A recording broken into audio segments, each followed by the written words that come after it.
श्वेतानम् ॐ नमो आयर्यानम् ॐ नमो उवझायान नमो लोय सब सामु नामे सो पंच नमोकारो ऐसो पंच नमोकारो सब पापनाशनो मंगलानंच सावेसेन परमं भावये मंगलानंच सावेसेन परमं भावये मंगलम्।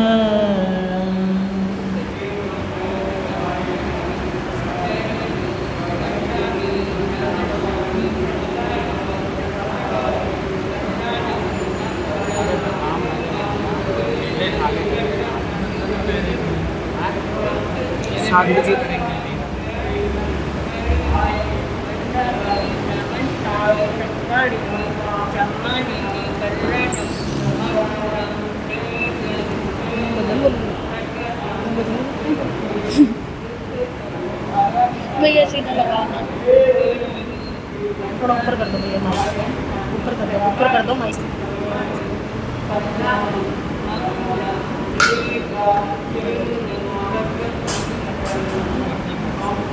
सही है माइक, ज़्यादा नहीं दूरी है।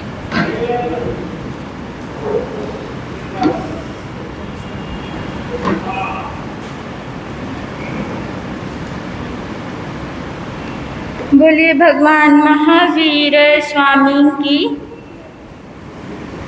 धन्य धन्य वो क्षण कब आए जब भीतर में वैराग्य आए। धन्य धन्य वो क्षण कब आए जब भीतर में वैराग्य आए। इस जग में जहाँ भी देखूं धू जलता नजर मुझको आए। इस जग में जहाँ भी देखूं धू जलता नजर मुझको आए। नरकों में देव देते थे जब यातना छोड़ दो करते थे याचना। फिर नरकों में देव देते थे जब यातना छोड़ दो करते थे याचना। फिर भी बेरहमी से हमको दी यातना। कितने कष्ट हुए कितनी थी भोगना। खुद से पूछा यहाँ क्यों आए। क्या किया पहले जो दुख पाए। खुद से पूछा यहाँ क्यों आए। क्या किया पहले जो दुख पाए। धन्य धन्य वो क्षण कब आए जब भीतर में वैराग्य आए। पेट भरने को दर दर पे जाकर खड़ा, मैं जीऊं या मरूं किसको क्या था पड़ा। पेट भरने को दर दर पे जाकर खड़ा, मैं जीऊं या मरूं किसको क्या था पड़ा। बेजुबा मुझ पे लाखों थे जुल्म हुए, खून के आंसू भी थे सख्त हुए। जब थे तेरे अंच दुख गहराए, मेरे कर्मों की थी ही सजाए। जब थे तेरे अंच दुख गहराए, मेरे कर्मों की थी ही सजाए। धन्य धन्य वो क्षण कब आए, जब भीतर में वैराग्य आए। गर्भ के दुख को हम आज भूले हुए, कोक की गंदगी में थे सिकुड़े हुए। अपना दुख अपनी माँ भी न समझ सकी, दर्द अपनी जुबान ना बयां कर सकी। थोड़ी दुर्गंध भी न सुहाए, सोचो कैसे 9 मास हमने बिताए। थोड़ी दुर्गंध भी न सुहाए, कैसे 9 मास हमने बिताए। धन्य धन्य वो क्षण कब आए, जब भीतर में वैराग्य आए। एक पल भी ना कष्टों से मुक्ति मिली, एक भी सांस राहत की हमने ना ली। ज्ञान ऐसा मिले जानूं अपनी दशा, घोर कष्टों के क्षण कैसी थी दुर्दशा। देख कर आत्मा रो जाए, कैसे क्या किया कैसे भूया बताए। धन्य धन्य वो क्षण कब आए, जब भीतर में वैराग्य आए। अब तक माता पिता तो अनंता हुए, कौन है साथ तेरे जो तेरे हुए। फिर भी इस भव में रिश्तों से इतना जुड़ा, एक क्षण का विरह भी ना सहन हुआ। किससे बाकी जो रिश्ते बनाए, प्रेम किसके लिए तू लुटाए। धन्य धन्य वो क्षण कब आए, जब भीतर में वैराग्य आए। कस्तूरी के लिए मृग तड़फता फिरे, ढूंढे सारा जहां मूढ़ बनकर। अरे हम अनादि से ऐसे ही हैं घूमते, सुख जो बाहर नहीं फिर भी हम खोजते।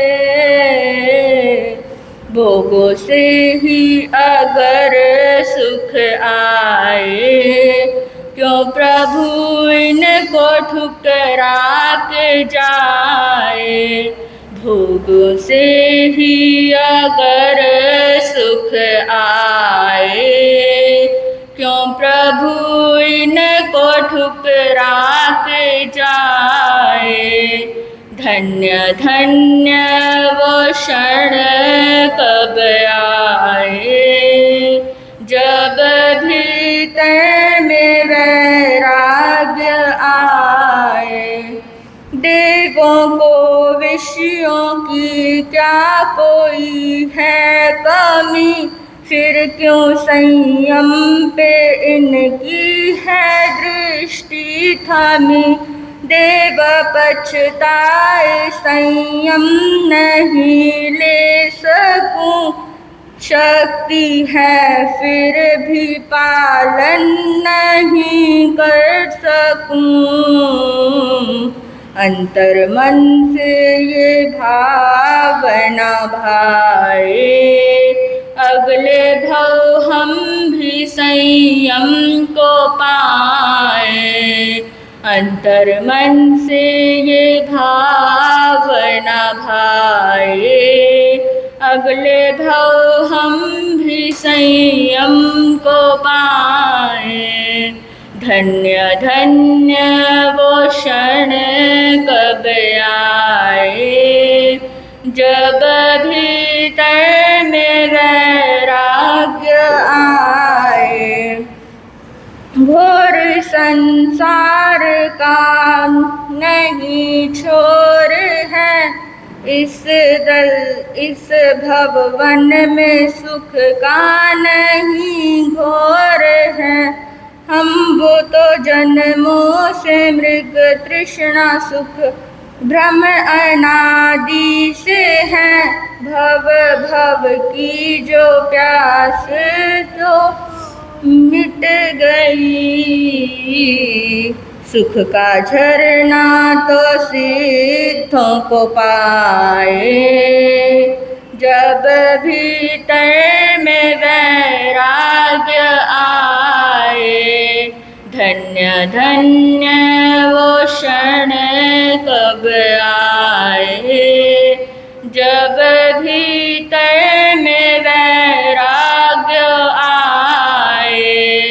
इस जग में जहाँ भी देखूं, धू धू जलता नजर मुझको आए। इस जग में जहाँ भी देखूं, धू धू जलता नजर मुझको आए। धन्य धन्य वो क्षण कब आए, जब भीतर में वैराग्य आए। अनंता अनंतर शांति के निकेतन शासनपति भगवान महावीर स्वामी के चरणों में मेरा कोटिशः वंदन नमन। वर्तमान आचार्य डॉक्टर श्री शिव मुनि जी महाराज साहब एवं मधुर वक्ता पूज्य गुरुदेव श्री रजत मुनि जी महाराज साहब, पाठ पर विराजित श्री तेजस मुनि जी महाराज साहब एवं मेरी जीवन की निर्मात्री मम गुरुवर्या मधुर गायिका महासाध्वी श्री पूर्णा जी महाराज साहब के चरणों में मेरा कोटिशः वंदन नमन। धर्म सभा में उपस्थित धर्म प्रेमी बंधुओं, माताओं एवं बहनों, अभी हमने जो भजन गाया उसके ऊपर हम आज थोड़ी सी चर्चा करेंगे। धन्य धन्य वो क्षण कब आए, जब भीतर में वैराग्य आए। मतलब कि ऐसा टाइम कब आएगा जब हमारे अंदर वैराग्य आ जाए। वैराग्य यानी कि क्या?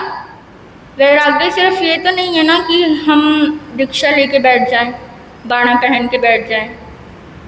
कुछ लोग पहन के बैठ भी जाते बट उनके अंदर वैराग्य नहीं आ पाता। तो वैराग्य का मतलब ये नहीं है कि हम बाणा लेकर बैठ जाएं, बाणा पहनकर बैठ जाएं या मतलब बैठ जाएं कहीं भी कुछ। तो वैराग्य यानी कि, और बहुत लोग वैराग्य की गलत डेफिनेशन बताते हैं। हाँ जी, हाँ, समता आ जाए। और कुछ लोग जो वैराग्य है ना उसकी डेफिनेशन ही गलत बताते हैं। वैराग्य यानी कि वीतराग, और जो वीतराग है उसकी तो लेवल ही अलग हो गया ना। वीतराग और वैराग्य अलग अलग है। बट कुछ लोग कहते हैं कि वीतरागी होना और वैराग्य होना एक ही बात है, बट ऐसा नहीं है। वीतराग होना मतलब कि हमें किसी से राग नहीं है, लेकिन वैराग्य होना हमें किसी से राग है। वीतराग में हमारे को किसी से राग नहीं है, कुछ भी नहीं है। वीतराग तो भगवान होते हैं, उन्हें क्योंकि किसी से भी मोह नहीं है, किसी से राग द्वेष नहीं है, लेकिन हमें तो है। ऐसा वैराग्य यानी कि राग होता है एक पर्सन से, किसी से भी, किसी चीज़ से या किसी व्यक्ति से। जैसे कि गौतम स्वामी जी को था महावीर स्वामी जी से, तो अब हम उनको वीतरागी तो नहीं कह सकते कि वो वीतरागी थे, क्योंकि उनको राग था, मोह था भगवान से, तो उनको वैराग्य था, लेकिन वीतराग नहीं थे वो, उनको राग था भगवान से। तो अब हम कह तो नहीं सकते हैं ना कि जो वैराग्य है और वीतराग दोनों सेम है, अलग लेवल है। तो वीतराग तो चलो हो ही नहीं सकते, केवल ज्ञान होगा तब होंगे वीतराग। राग द्वेष तब हमारे जाएंगे, क्योंकि थोड़ा सा राग तो फिर भी रह ही जाता है ना, संतुलन तो रह ही जाता है। तो इससे तो केवल ज्ञान होकर ही होगा, और केवल ज्ञान यहाँ पे हो नहीं सकता। तो वैराग्य तो आ सकता है ना, वैराग्य तो हम अपने अंदर ला सकते हैं। ऐसा नहीं है कि अगर किसी व्यक्ति से, एक व्यक्ति से मोह रखना है, ये नहीं है कि आप सिर्फ एक व्यक्ति से मोह रखो और सोचो कि मेरे को सबसे राग नहीं रखना है, सिर्फ इससे राग रखना है, ऐसा भी नहीं है। लेकिन वैराग्य आपके अंदर आना चाहिए, और वही इसी भजन में कहा है कि वो क्षण कब आएगा जब हमारे अंदर वैराग्य आ जाए। तो आगे कहते हैं कि इस जग में जहाँ भी देखूं धूं जलता नजर मुझको आए। यानी कि मैं कहीं भी देखूं, किसी भी वस्तु को देखूं, किसी भी व्यक्ति को देखूं, तो मेरे को हर जगह जलता हुआ नजर आए। यानी कि हर चीज, कुछ भी शाश्वत तो नहीं है, शाश्वत है। किसी भी चीज को, किसी वस्तु को या किसी व्यक्ति को ले लो, क्या वो शाश्वत है? शाश्वत? कोई भी नहीं है। तो हमारे को किसी भी वस्तु को, किसी भी व्यक्ति को हम देखें ना, तो हमारे को ऐसा लगे कि ये शाश्वत नहीं है, ये नाशवान है और इसका भी अंत होगा। तो हम कहीं भी देखें, किसी भी वस्तु को देखें, किसी भी व्यक्ति को देखें, तो हमारे अंदर ऐसा भाव आए कि ये व्यक्ति क्या है, नाशवान है। तो फिर इसके बाद उन्होंने हमारी 4 गतियाँ होती है ना, 25 बोल में पहला बोल 4 गतियों का बोल है, नरक गति, त्रयंच गति, मनुष्य गति और देवगति। तो इन गतियों का उन्होंने हमारे को दर्शन कराया। आगे इन्होंने कहा कि नरकों में देव देते थे जब यातना, जब हम नरक में गए, कितनी बार जन्म मरण किए हैं, नरक में भी गए होंगे, त्रयंच में भी गए होंगे, मनुष्य भी बने होंगे और देव भी बने होंगे। तो नरकों में देव कितनी यातना देते थे। आपने सूत्रकृतांक का पढ़ा होगा, अध्ययन तो मेरे को याद नहीं कौन सा है, बट नरक दर्शन का एक अध्ययन है। तो उसमें बताया गया है कि नरक में हमारे को कैसे यातना दी जाती है, कैसे रखा जाता है, वहाँ का पूरा दर्शन कराया गया। नरक दर्शन उस अध्ययन का नाम है। तो जिसने भी पढ़ा उसमें देखा कितनी यातनाएं दी जाती है नरक में हमें। तो जब नरकों में देव देते थे जब यातना, छोड़ दो करते थे याचना। हम उनको कहते थे कि हमें छोड़ दो, लेकिन पर उन्होंने क्या छोड़ा? आगे इसमें बेरहमी से हमको दी यातना। फिर भी वो हमारे को, हम उनको कितना कहते थे कि हमें छोड़ दो, बट वो नहीं छोड़ते थे। फिर भी वो हमारे को बेरहमी से यातना देते रहते थे। खुद से पूछा यहाँ क्यों आए, क्या किया पहले जो दुख पाए। अब वो वहाँ पे नरक में गए तो हम खुद से पूछें कि हम यहाँ क्यों आए, पहले हमने ऐसा क्या किया जो अब हमारे को यहाँ पर आना पड़ा, नरक में आना पड़ा। नरक में जाने के क्या कारण है? हाँ जी,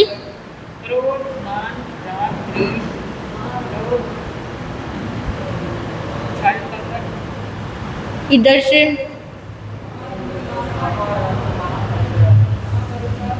वहाँ पर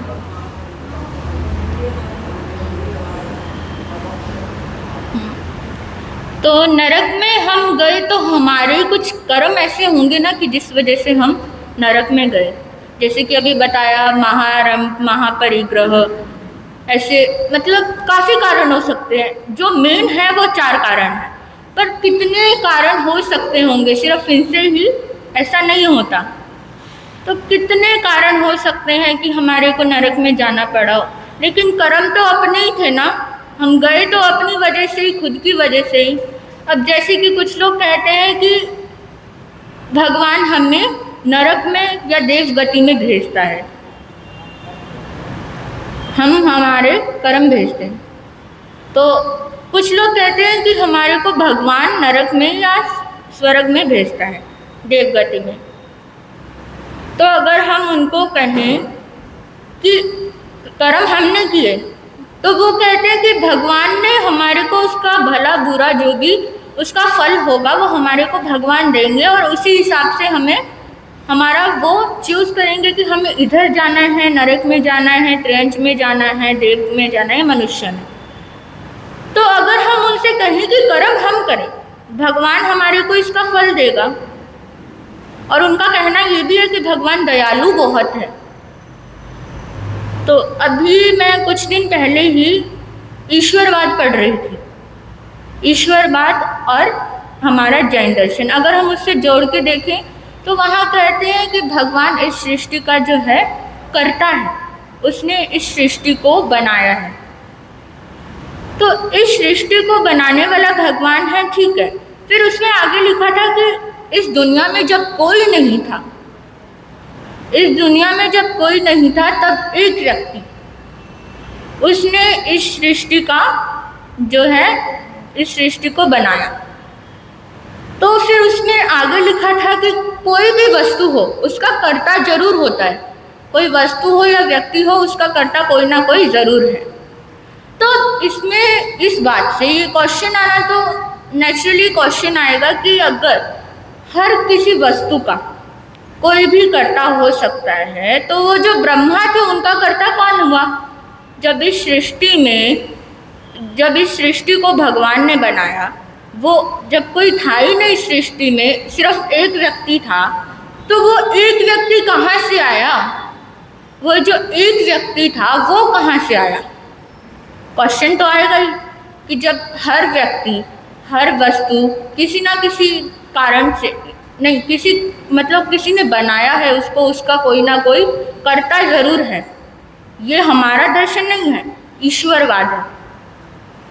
तो फिर उस ब्रह्मा का कर्ता कौन है?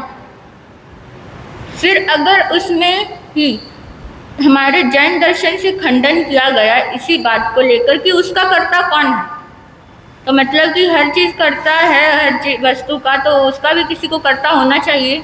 उससे पहले यानी कि लोक था, तभी बना है ना।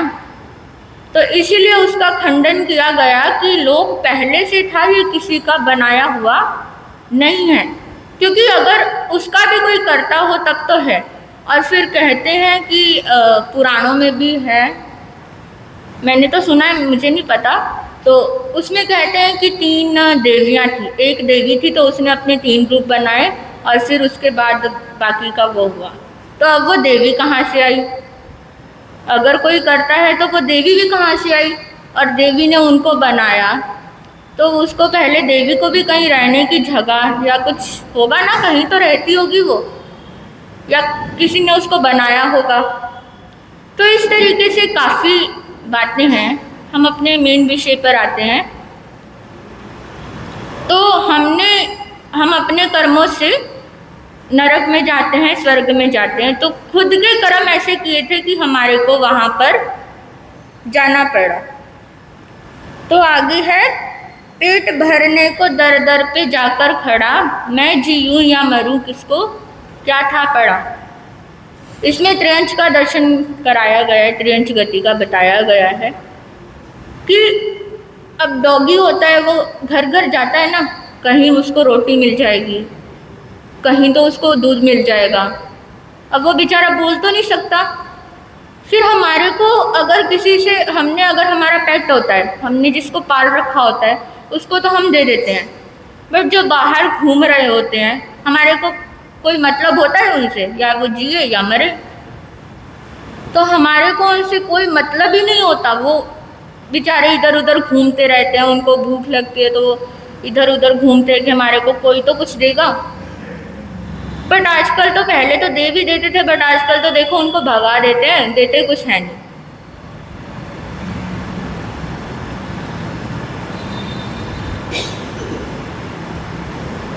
बेजुबा मुझ पे लाखों थे जुल्म हुए, खून के आंसू भी थे सख्त हुए। बेचारे बोल तो सकते नहीं है, अब उन पे कितने जुल्म हो रहे हैं वो बता तो सकते नहीं है। हम अब बोल बोल के, बता बता के वो कर देते कि हाँ मेरे साथ उसने ऐसा किया। अगर आपके साथ कोई बुरा कर दे तो आप उसको बताओगे, फिर अपने फ्रेंड्स को बताओगे, फिर अपने फैमिली वालों को बताओगे मेरे साथ उसने ऐसा किया। बट वो तो बेचारे किसको बताएंगे, बोल भी नहीं सकते। फिर इसीलिए ये तो उनके साथ होता ही है, जितने भी त्रियंच लगा लो। तो इसीलिए साथ ही साथ उनको, हमारे को जो पेट होते हैं, पेट को तो हम संभाल लेते हैं, बट जो बाहर के डॉग्स होते हैं उनको भी हमें रोटी दूध वगैरह डालना चाहिए। और जो डालते हैं अच्छी बात है, उनकी अनुमोदना है, और जो नहीं डालते उन्हें भी डालना चाहिए। तो आगे मनुष्य का बताया गया है इसमें कि गर्भ के दुख को हम आज भूले हुए, कोख की गंदगी में थे सिकड़े हुए। मतलब अभी हमारे को याद नहीं है कि हमारा जन्म कैसे हुआ। कहते हैं ना, एक जन्म का जो होता है दुख, दर्द होता है, और एक मृत्यु का। हाँ, तो फिर उसमें कहते हैं जन्म में कि इतना दुख होता है बच्चे को, माँ को तो चलो होता ही है, बच्चे को भी इतना होता है। और वो 9 महीने कैसे रहता है इतनी गंदगी में। वो उस टाइम तो बहुत वो करता है कि मैं बाहर जाऊंगा, धर्म ध्यान करूंगा, ये करूंगा, वो करूंगा। अगर मैं बाहर आ गया तो मैं ऐसा करूंगा कि मेरे को दोबारा इस कोख में ना आना पड़े, इस गंदगी में ना आना पड़े। लेकिन बाहर आके क्या सब भूल जाते हैं, सब अपने अपने कामों में व्यस्त हो जाते हैं। बड़े होते हैं तो बचपन से ही फिर हमारे को मोह हो जाता है। तो इसीलिए हम आज उस दुख को भूले हुए हैं। बट अभी जिसको पता है कि इतना दुख होता है उस टाइम, तो हमारे को फिर भी थोड़ा तो वो करना चाहिए, प्रयत्न करना चाहिए कि हमारे को दोबारा इस कोख में ना आना पड़े, इस गंदगी में ना आना पड़े। तो अभी थोड़ी सी भी गंदगी हम कहीं देख लेते हैं ना, कहीं भी थोड़ा सा भी डस्ट हम देख लें, कूड़ा देख लें, तो हमारे को ऐसा लगता है कि क्या हो गया, इतनी बदबू आ रही है गंदी। हम कहते ही है ना, हम अपनी नाक बंद कर लेते हैं, सांस रोक लेते हैं। बट फिर ये सोचना चाहिए उस टाइम कि हमारे को अभी थोड़ी सी भी गंदगी नहीं सुहारी, तो हम इतनी गंदगी में 9 महीने कैसे रहे होंगे। 9 महीने सोच नहीं सकते। जो व्यक्ति 1 सेकंड के लिए, 1 मिनट के लिए नहीं रुक सकता वहाँ पे, तो वो 9 महीने कैसे रहा होगा। अभी हमारे को थोड़ी सी भी बदबू नहीं सुहाती, और हम उस टाइम 9 महीने इतनी बदबू में रहे।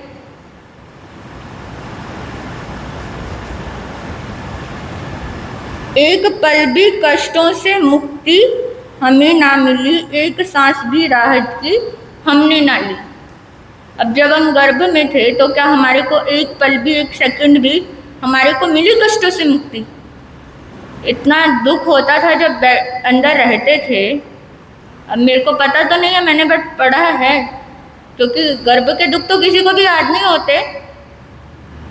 तो उस टाइम हमारे को इतना दुख होता है, 9 महीने हम कैसे निकालते हैं ये हम खुद भी अभी नहीं जानते कि हमने वो 9 महीने इतनी दुर्गंध में एक सेकंड भी हमारे को राहत की नहीं थी, एक सांस हमने अच्छे से नहीं ली।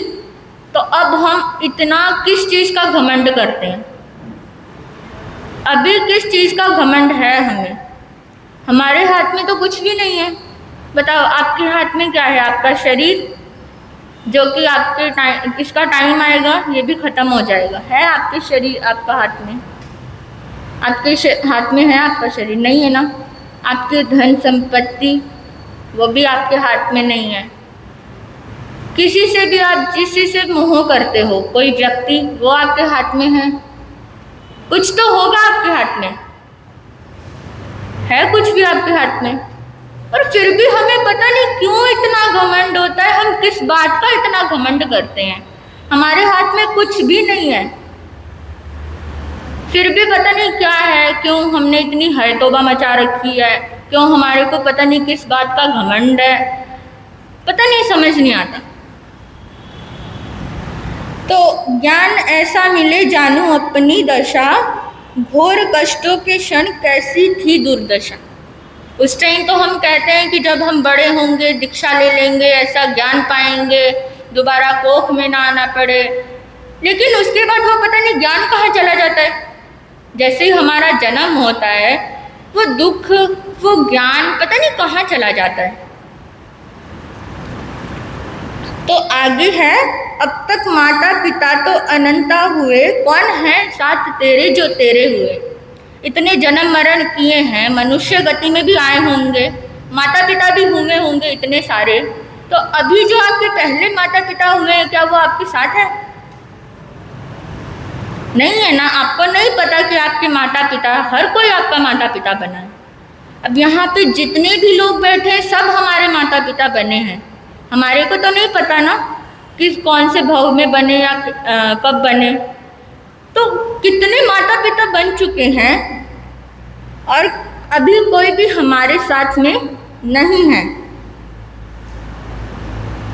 और हमारे को अगर इस रिश्ते में कोई भी, अगर हमारे जो अभी रिश्ते हैं थोड़ा सा भी विरह हो जाए ना, मतलब बच्चा कहीं बाहर भी चला जाए ना, तो हमारे को इतनी टेंशन हो जाती है कि कहाँ है, कैसा होगा, खाना खाया होगा, नहीं खाया होगा, क्या कर रहा होगा, इतनी टेंशन हो जाती है हमारे को बच्चों की। तो अभी हमारे को रिश्तों की जब थोड़ा सा भी वो दूर चला जाए तो हमारे को इतना कष्ट होता है, हमारे को इतना दुख होता है। तो हमारे इतने अनंत माता पिता हुए हैं, तो क्या हमारे को उस टाइम कष्ट नहीं हुआ होगा?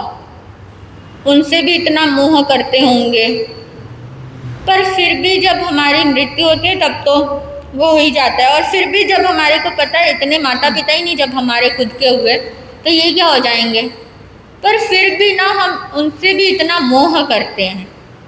हमारे को पता भी है पर फिर भी हम इतना उनसे मोह करते हैं। तो आगे वही कल वाली लाइन आ गई कि कस्तूरी के लिए मृग तड़फता फिरे। कल भी आपको बताया था ना कि कस्तूरी उसके अंदर होती है लेकिन वो बाहर घूमता रहता है। तो उसी तरह से हम भी, भगवान हमारे अंदर है लेकिन हम पागलों की तरह मूड बन के बाहर घूमते रहते हैं। कल आपको बताया भी था कि भगवान कहाँ मिलेंगे, कहाँ मिलेंगे भगवान। कल का अगर किसी को याद हो, कल क्या सुनाया था जो लोग आए थे, भगवान हमारे अंदर ही हैं। तो हम फिर भी बाहर ढूंढते रहते हैं। सुख जो बाहर नहीं फिर भी हम खोजते, भोगों में ही अगर सुख पाए क्यों प्रभु उनको ठुकरा के जाए। अभी भोग हैं हमारे इतने, हम भोगते हैं, धन संपत्ति हमारी इतनी है। तो अभी जितना लगा लो कि जितनी अंबानी की है उससे भी ज़्यादा भगवान की होती है, तीर्थंकर की उससे भी ज़्यादा संपत्ति होती है उसके पिता की। तो क्या वो उसको छोड़ के नहीं जाते? अगर इतना ही सुख है भोगों में तो भगवान क्यों उनको छोड़ के जाते हैं? और हमारा फिर भी इनसे मोह नहीं छूटता, अपनी संपत्ति से मोह नहीं छूटता, और फिर भी हम इतना घमंड करते। भगवान जितनी संपत्ति तो नहीं है हमारी, चक्रवर्ती जितनी संपत्ति तो नहीं है हमारी। अगर हमें अपनी संपत्ति पर ही घमंड है तो हमारे से ज़्यादा भी अभी इस दुनिया में अमीर लोग बैठे हैं। हमारे को अपनी संपत्ति का घमंड है। इस पे भी वैसे तो नहीं होना चाहिए, बट जिसको भी होता है, इस दुनिया में हमारे से ज़्यादा अमीर लोग बैठे हैं, घमंड कर रहे जैसे इसमें कोई भी बात नहीं है, बट किसी किसी को हो भी जाता है। आगे है देवों को विषयों की क्या कोई है कमी। आगे देवलोक का दर्शन कराया गया है। देवों को कोई विषयों की कमी होती है? उनके सुख कितने होते हैं, कितने सुख मिलते हैं उनको क्या किसी चीज़ की कमी होती है? पर फिर भी वो ये चाहते हैं कि हम दीक्षा नहीं ले सकते। भगवान के पास जाते हैं ना वो समो शरण में, तो उनको फिर भी इस बात का दुख होता है कि हम दीक्षा नहीं ले सके, हमारे पिछले भव में हम दीक्षा नहीं ले पाए, उनको दुख होता है। बट जिसको अभी ये मौका मिला है वो उस मौके का फ़ायदा उठा ही नहीं रहा। जो उठा ले वो अच्छा है, और नहीं उठाया तो भगवान ने भी कहा है कि देवों को वो भी तरसते हैं धरती पे आने के लिए। जो ईश्वर बात बताया गया है उसका मतलब यही है कि जो भगवान है वो धरती पे आने के लिए तरसते हैं। देवता नीचे आने के लिए उनको भी ये है कि हम भी नीचे जाएं और दीक्षा लें, मनुष्य गति में जाएं और दीक्षा लें। देव पछताए संयम नहीं ले सकूं, शक्ति है फिर भी पालन नहीं कर सकूं। कितनी शक्ति है उनके अंदर, होती है ना कितनी शक्ति देवों के अंदर, पर फिर भी वो पालन नहीं कर सकते, अणुव्रत नहीं ले सकते, महाव्रत नहीं ले सकते। अभी आप लोग चलो ठीक है महाव्रत नहीं ले सकते तो अणुव्रत तो ले ही सकते हो ना। अभी कौन कौन यहाँ पे है जिसने अणुव्रत ले रखे हैं? है कोई? ले रखे हैं? आपने ले रखे हैं? अलका जी आपने भी ले रखे हैं? अच्छा, जिन्होंने ले रखे हैं उनकी अनुमोदना है, बाकी सब भी लोग महाव्रत नहीं ले सकते ठीक है, बट अनुव्रत तो ले ही सकते हो ना, श्रावक धर्म तो निभा ही सकते हो ना। इधर वाली साइड में किसने किसने ले रखे हैं अनुव्रत? अशोक जी आपने ले रखा है? ले रखा है? 6 अनुव्रत ले रखे हैं।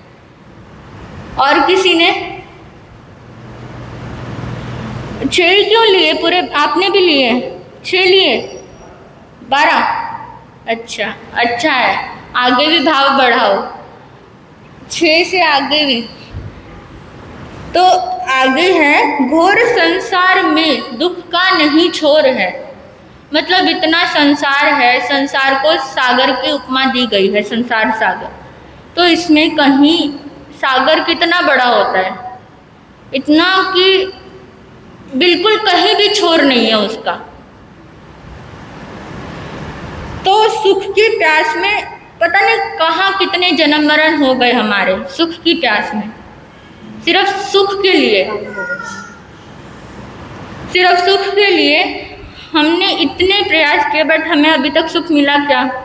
मिला आपको सुख? किसी को मिला हो तो बता दो। अभी यहाँ पे जो भी बैठा है उसको सुख मिला? अलका जी मिला सुख?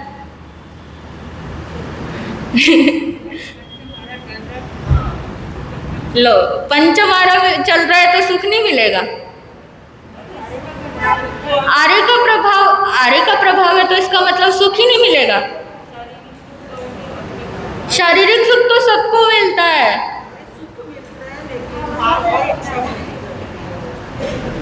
सुख मिलता है लेकिन वो क्षण भर का मिलता है, थोड़ा सा सुख मिलता है, और उस थोड़े से सुख के लिए हम इतना तड़प रहे हैं। जो हमारा थोड़ा सा सुख है उसकी वजह, हम थोड़े से सुख की वजह से शाश्वत सुख को छोड़ रहे हैं। हमारे को थोड़े टाइम का सुख मिलता है लेकिन उसके बाद दुख भी तो कितना होता है।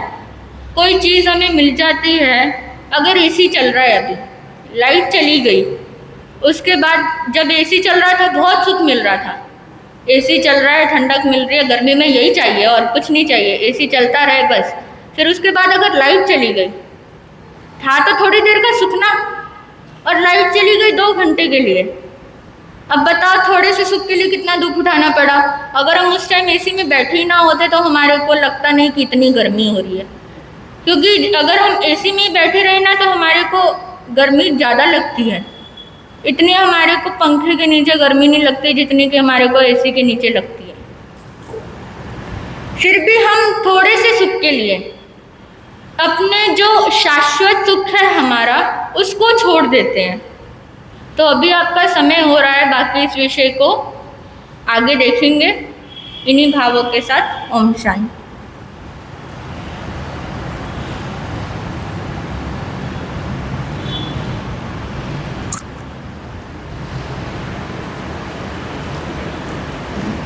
बताऊंगा तो भैया तो क्या ताली हो जाता है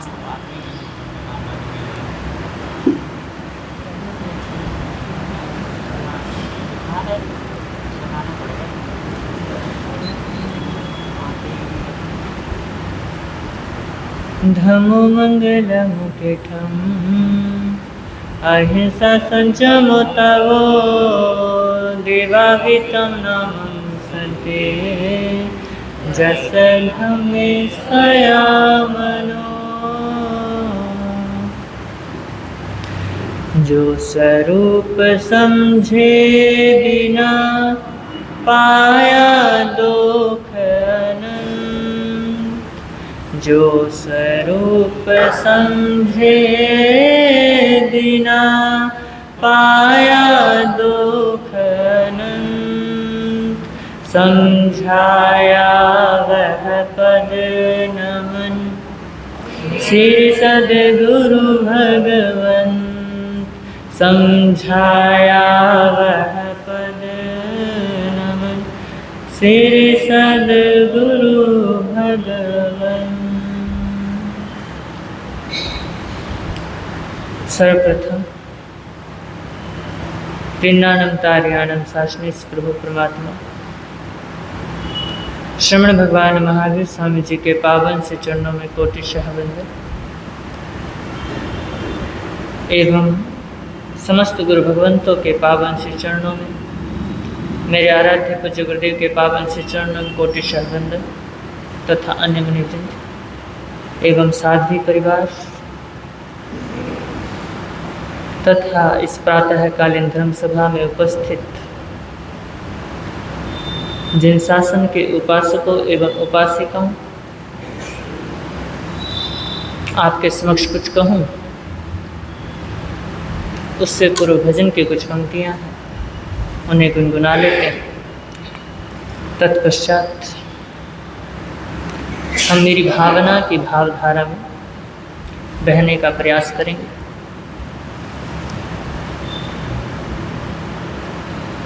तो यह जो गीत है जिसे हम अभी दोहराएंगे, जिसे हम गाएंगे, जिसे हम गुनगुनाएंगे, इस गीत के अंदर एक प्रार्थना की गई है। एक शिष्य अपने गुरु से कह रहा है कि मेरा जो जीवन है बड़ा मैला कुचैला है, यह जो जीवन रूपी वस्त्र है यह बहुत ही मैला हो गया, इसको जरा आप क्या कर दीजिए, इसको धो दीजिए। तेकर गुनगुनाते हैं और समझते हैं।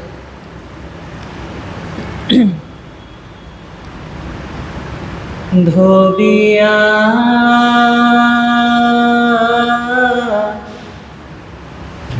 मेरा मैल मिटा दे, ओ धोबिया मेरा मैल छुड़ा दे, ओ धोबिया मेरा मैल मिटा दे, ओ धोबिया मेरा मैल। जन्म जन्म की मैली चादर, जन्म जन्म की मैली उजली कर पहना दियो धोबिया, मेरा मैल मिटा दियो धोबिया, मेरा मैल। ऐसा धोबी पाट लगाना, धुल जाए मेरा ताना बाना, धुल जाए मेरा ताना। ऐसा धोबी पाट लगाना, ऐसा धोबी पाट लगाना, धुल जाए मेरा ताना, धुल जाए मेरा ताना बाना। ध्यान की साबुन प्रेम का पानी, ध्यान का साबुन प्रेम का पानी, अपने करुणा कर से लगाना, अपने करुणा कर से। ऐसी निर्मल करना इसको, ऐसी निर्मल करना इसको, जो इसे राम मिला दियो धोबिया, मेरा मैल मिटा दियो धोबिया, मेरा मैल। सारे दाग मिटाना इसके, परत परत इसकी सुलझाना, परत परत इसकी सुलझाना।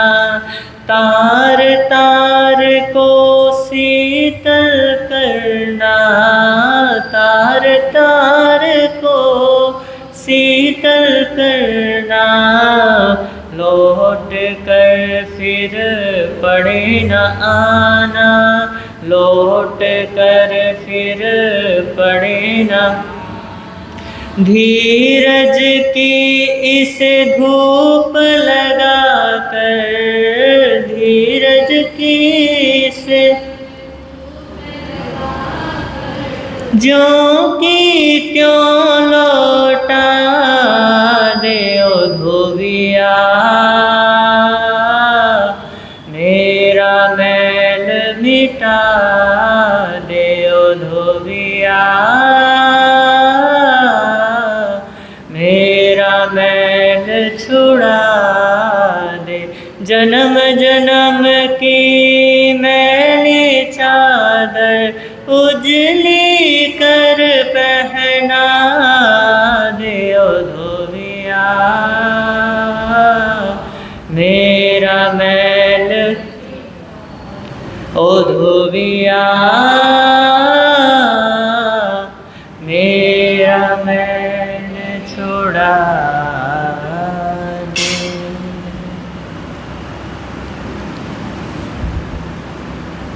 बड़ा ही सुंदर भजन है।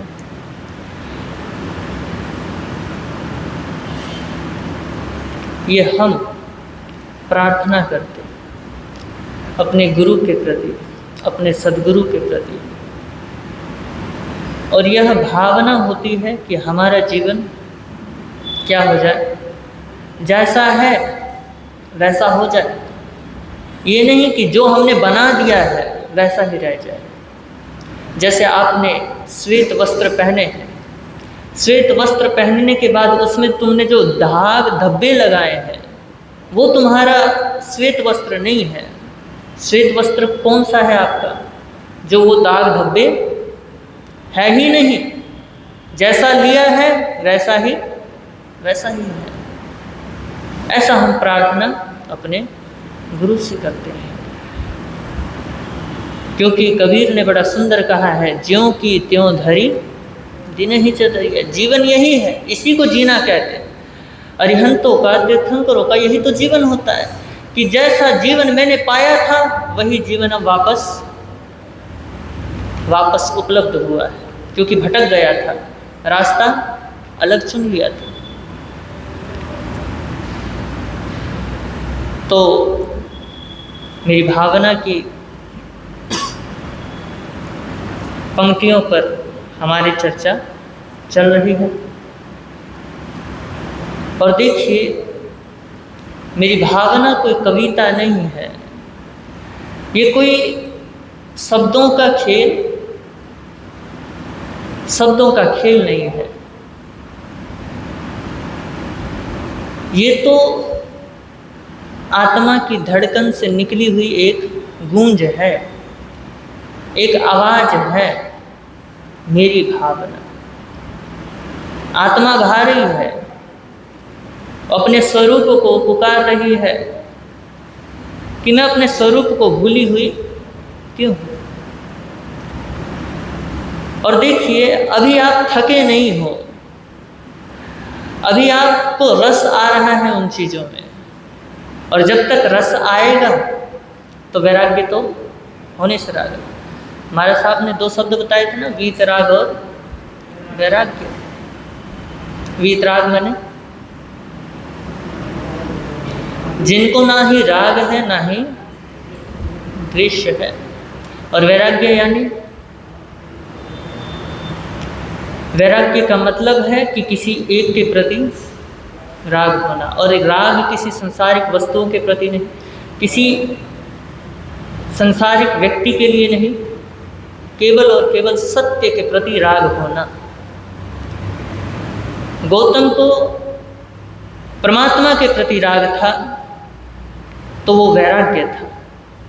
हमारे को अपने गुरुओं से राग है, और गुरुओं से केवल व्यक्ति मात्र से राग नहीं है, मोक्ष की इच्छा है, मोक्ष का राग है, और मोक्ष की जिज्ञासा जगना ही वैराग्य है। उसके प्रति चाह जाग जाना, प्यास जग जाना ही हमारा क्या है? वैराग्य है। पहले मोक्ष के प्रति चाह ही तो जगे, चाह जगने के बाद ही उस पर क्रिया तो हो, तभी तो तुम वीतराग बनोगे। तो जब तक हम थकते नहीं तब तक हम संसार में हैं। और महापुरुष कहते हैं, जब व्यक्ति या मनुष्य थकता है, जब अरिहंत बनने से पहले वो थकते हैं, जब वो बाहर की दौड़ धूप से, इच्छाओं की शोर से, संसार की भीड़ भाड़ से थक जाते हैं, ऊब जाते हैं, समझ जाते हैं, तब उसके भीतर से एक आवाज़, एक अंतर गूंज उठती है, एक आवाज़ उठती है कि बस अब क्या होना है, अब घर लौटना है, अब वापस जहाँ से भटके थे वहीं वापस उपस्थित हो जाना। और मेरी भावना उसी घर वापसी का संदेश दे रही है, और आपको पुकार रही है कि आपका जो स्वरूप है, आप उस स्वरूप में स्थित हो जाओ। ये गीतिका हमें सिखाती है कि जीवन केवल भोगने के लिए नहीं है। किस लिए है? तो बताया है कि जीवन का असली रस जागरण में है, साक्षी भाव में है, वैराग्य हो जाना, सत्य के प्रति जग जाना, सत्य के प्रति प्यास हो जाना, जीवन में वैराग्य आ जाना, यही तुम्हारा जीवन है। और तुमने किस में जीवन बनाया है? भोगों में, आसक्ति में, इच्छा में, अहंकार में, वंचना में, माया में, लोभ में, राग में, कषायों में, ना जाने कैसा हमने जीवन बनाया। हमारा जीवन कृत्रिम क्या हो चुका है? कृत्रिम हो चुका है, बनावटी हो चुका है। तो मेरी भावना हर पंक्ति में हमें याद दिलाती है कि आत्मा क्या है? आत्मा शाश्वत है और संसार क्षणभंगुर है, अशाश्वत है। जिसको भी तुमने शाश्वत माना है कि ये मेरा है, जिसको तुमने ये माना है कि ये मेरा है, वो कभी शाश्वत है ही नहीं, क्योंकि छूट जाना। तुमने परिवार को अपना माना, वो भी छूट गया, है ना। तुमने शरीर को, सबसे बाहर की तो बात ही छोड़ दो, तुम्हारे जो सबसे नज़दीक है शरीर, वो भी क्या हो जाता है? छूट जाता है। अरे शरीर भी बहुत ऊपर की बात कह दी। जो मन है, मन तो बहुत नज़दीक है, वो भी क्या हो जाता है अंतिम समय में? अरिहंत उस मन को भी छोड़ देते हैं, वो भी छूट जाता है। तो बाहर जो भी जुड़ा हुआ है इस शरीर के माध्यम से, इस मन के माध्यम से जो भी चीज़ जुड़ा हुआ है, वो सब क्या है? अशाश्वत है। और जो आत्मा से जुड़ा हुआ है वो सब शाश्वत है, वो सब नित्य है। और इस मेरी भावना का महत्व क्या है? इसका केवल और केवल महत्व यही है कि ये हमें ठहरना सिखाती है और हमें भीतर देखने की कला सिखाती है कि कैसे तुम अपने भीतर देखो। वो तुम्हें मार्ग बता रही है कि तुम्हारे अंदर ये चीज़ें मौजूद हैं और तुम्हें ये चीज़ें क्या करनी है? दूर करते चली जानी। ये जो तुम्हारे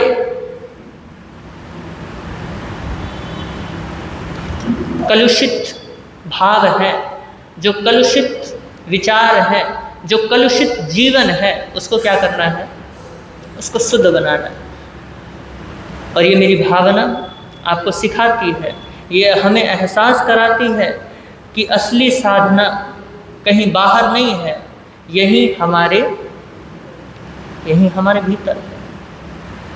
तो मेरी भावना की उन पंक्तियों को एक बार दोहरा लेते हैं जितना हो सकता है।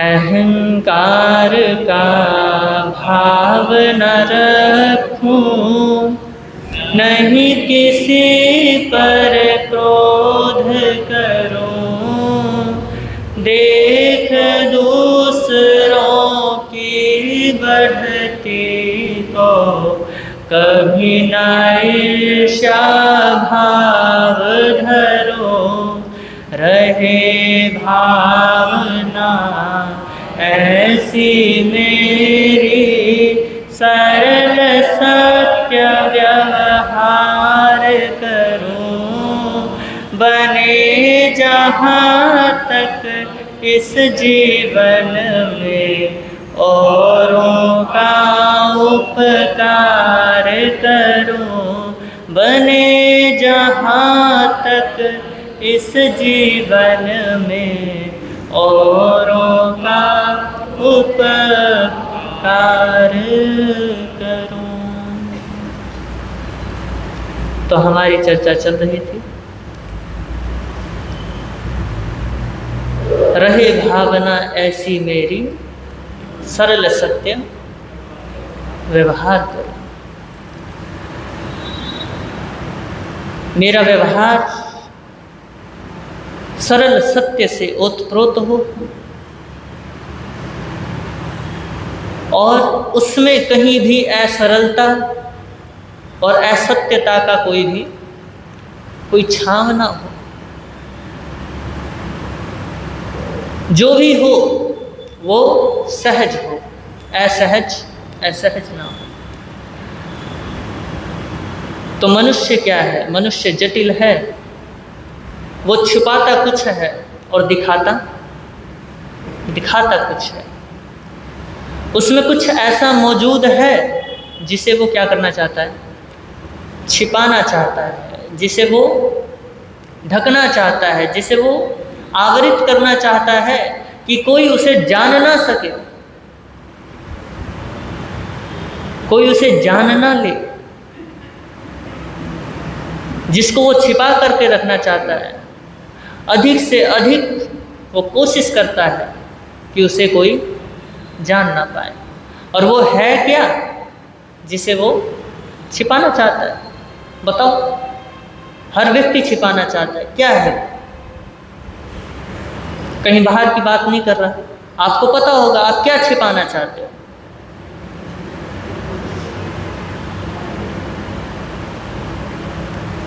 अपनी जटिलता छिपाना चाहता है, अपनी बुराई छिपाना चाहता है। यही है जो मनुष्य क्या कर रहा है, मनुष्य छिपाना चाहता है, क्योंकि वो नहीं चाहता कि उसकी जितनी बुराइयां हैं वो किसी को पता चले। और अगर पता चल जाए तो वो क्या करेगा जी, बात बात पर टॉन्टिंग करेगा। ये डर रहता है, इसलिए वो हजार आवरण क्या कर लेता है, अच्छे शकल का ओढ़ लेता है, अच्छे बनने का ढंग बना लेता है कि मुझसे अच्छा कोई नहीं। उसे भय है कि उसकी जो बुराई अगर प्रकट हो गई तो उसकी प्रतिष्ठा क्या हो जाएगी, उसकी प्रतिष्ठा गिर जाएगी। लेकिन महापुरुष कहते हैं कि ऐसी प्रतिष्ठा करोगे क्या जिस प्रतिष्ठा से तुमको निरंतर भय बना रहता है कि कहीं वो समाप्त ना हो जाए, कहीं वो धूमिल ना हो जाए, कहीं वो दूषित ना हो जाए, कहीं वो गिर ना जाए, कहीं वो खत्म ना हो जाए। तो महापुरुष तो सीधा कहते हैं कि ऐसी प्रतिष्ठा का खो जाना ही क्या है, ऐसी प्रतिष्ठा का खो जाना ही श्रेष्ठ है। वो प्रतिष्ठा है ही नहीं, बस धोखे से हमने मान लिया है कि वो हमारी क्या है, वो हमारी प्रतिष्ठा है। और महापुरुष कह रहे हैं कि ऐसी प्रतिष्ठा का खो जाना श्रेष्ठ है, क्योंकि जब झूठी प्रतिष्ठा गिरेगी तो सच्ची प्रतिष्ठा के आने का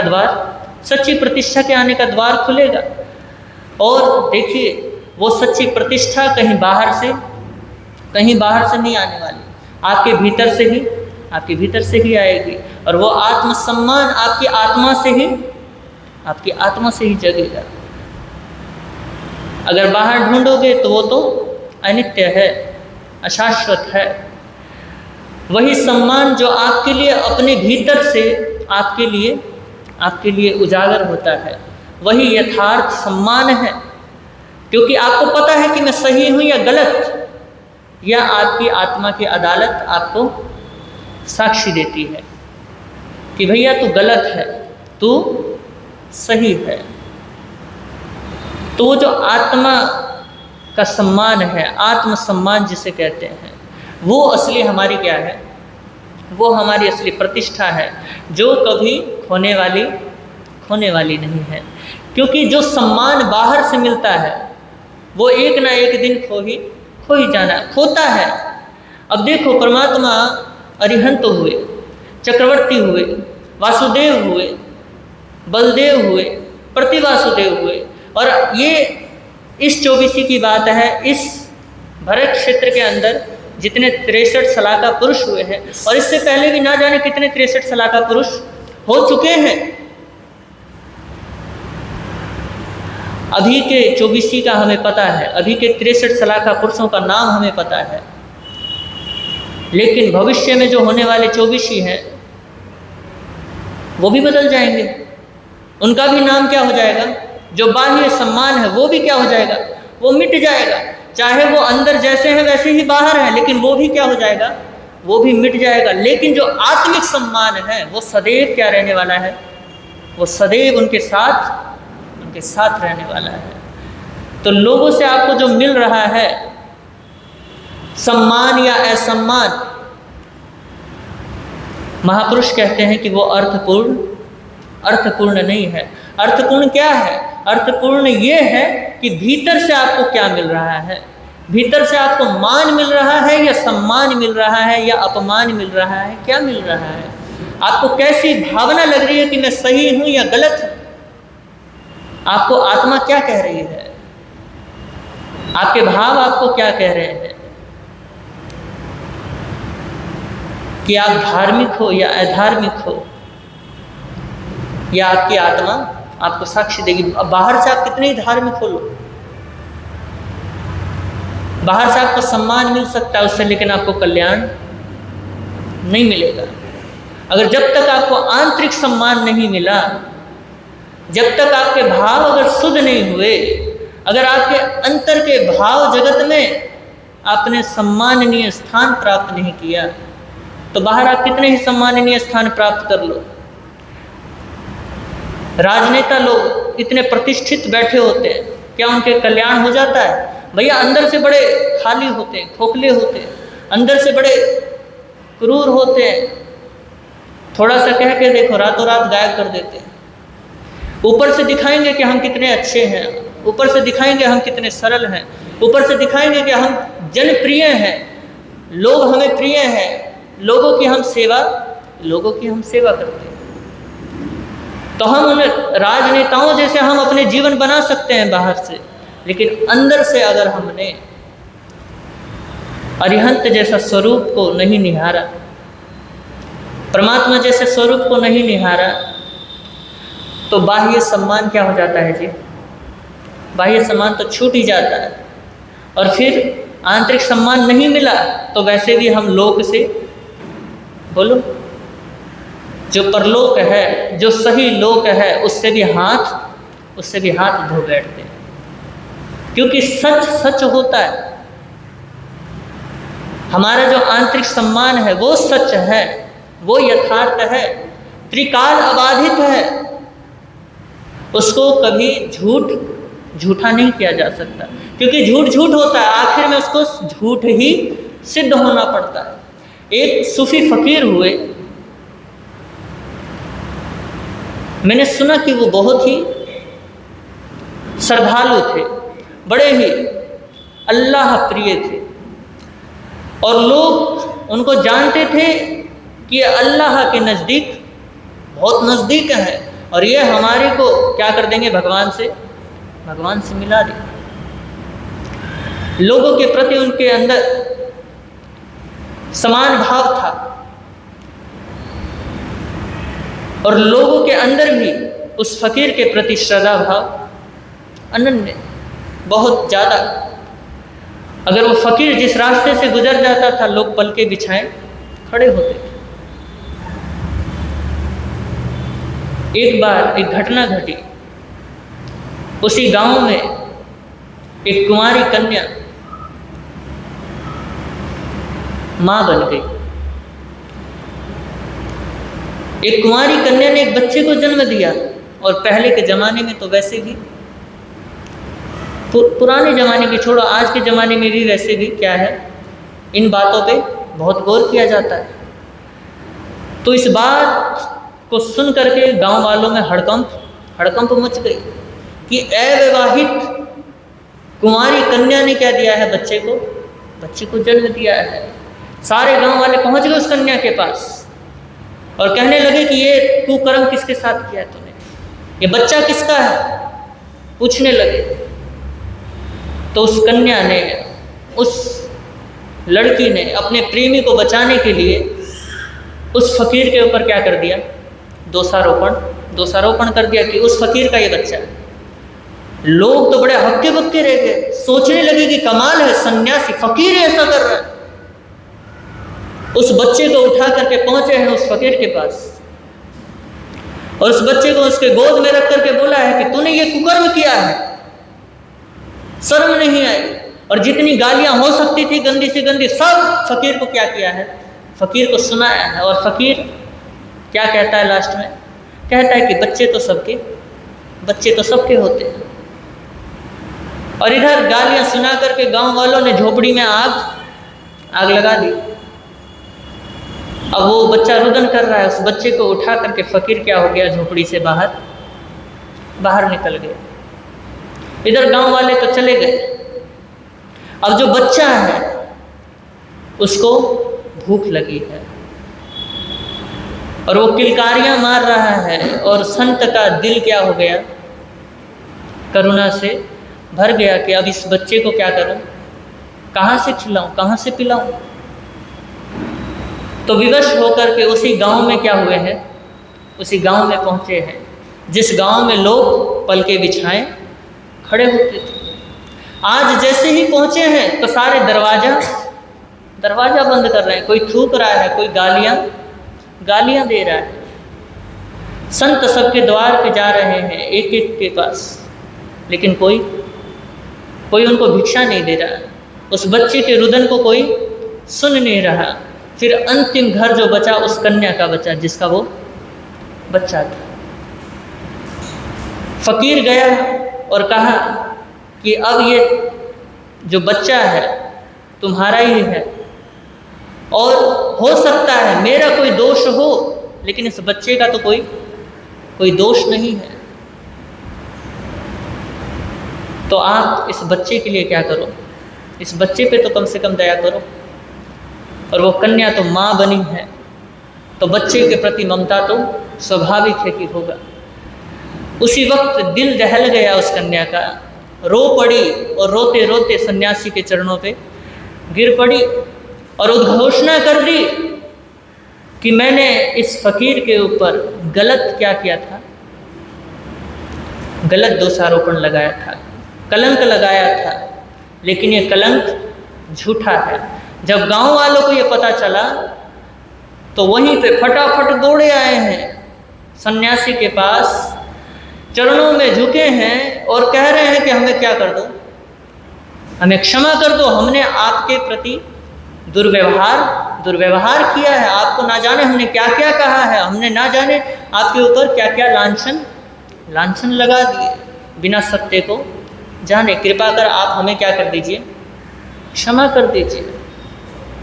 तो सन्यासी ने कहा कि ना उस समय मेरे अंदर रोष था तुम्हारे प्रति, ना ही अब है। मैंने तो तब भी आपको क्षमा ही दिया था और अब भी आपको क्षमा ही दे रहा हूँ। तो लोगों ने सन्यासी की फकीरी को देख करके, उसकी दयालुता को देख करके अब जय जयकार करने लगे। देखो, वो लोग वही थे जिन्होंने सन्यासी पे दोषारोपण लगा दिया, उसके ऊपर ना जाने क्या क्या कलंक लगा दिए, ना जाने क्या क्या गालियां सुना दी। और आज जब पता चला कि बात झूठी थी तो एकदम से उसी सन्यासी की जय जयकार करने लगे। तो सन्यासी ने कहा कि भैया, वो जो तुम्हारा सम्मान है वो तो एक ना एक दिन छूट जाना, लेकिन मेरी आत्मा गवाही देती है, मेरी आत्मा, ये सम्मान मुझे पता है कि मैं सही हूँ या गलत हूँ।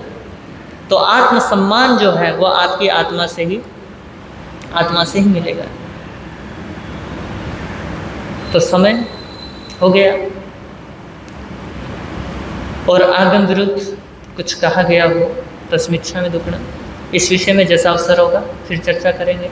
आप सभी ने मुझे बड़े प्रेम के साथ सुना, इसके लिए बहुत बहुत अनुग्रहित हूँ। और देखिए, गुरुदेव की तबीयत ठीक नहीं थी, तो इस वजह से गुरुदेव यहाँ पे विराजमान नहीं है। तो आज मंच पे मैं ही बैठा हूँ, मैं ही संभालने वाला हूँ, है ना जी। तो आज जो जाप है, माता राजबाला जैन, श्री अजय जैन, श्रीमती बीनम जैन,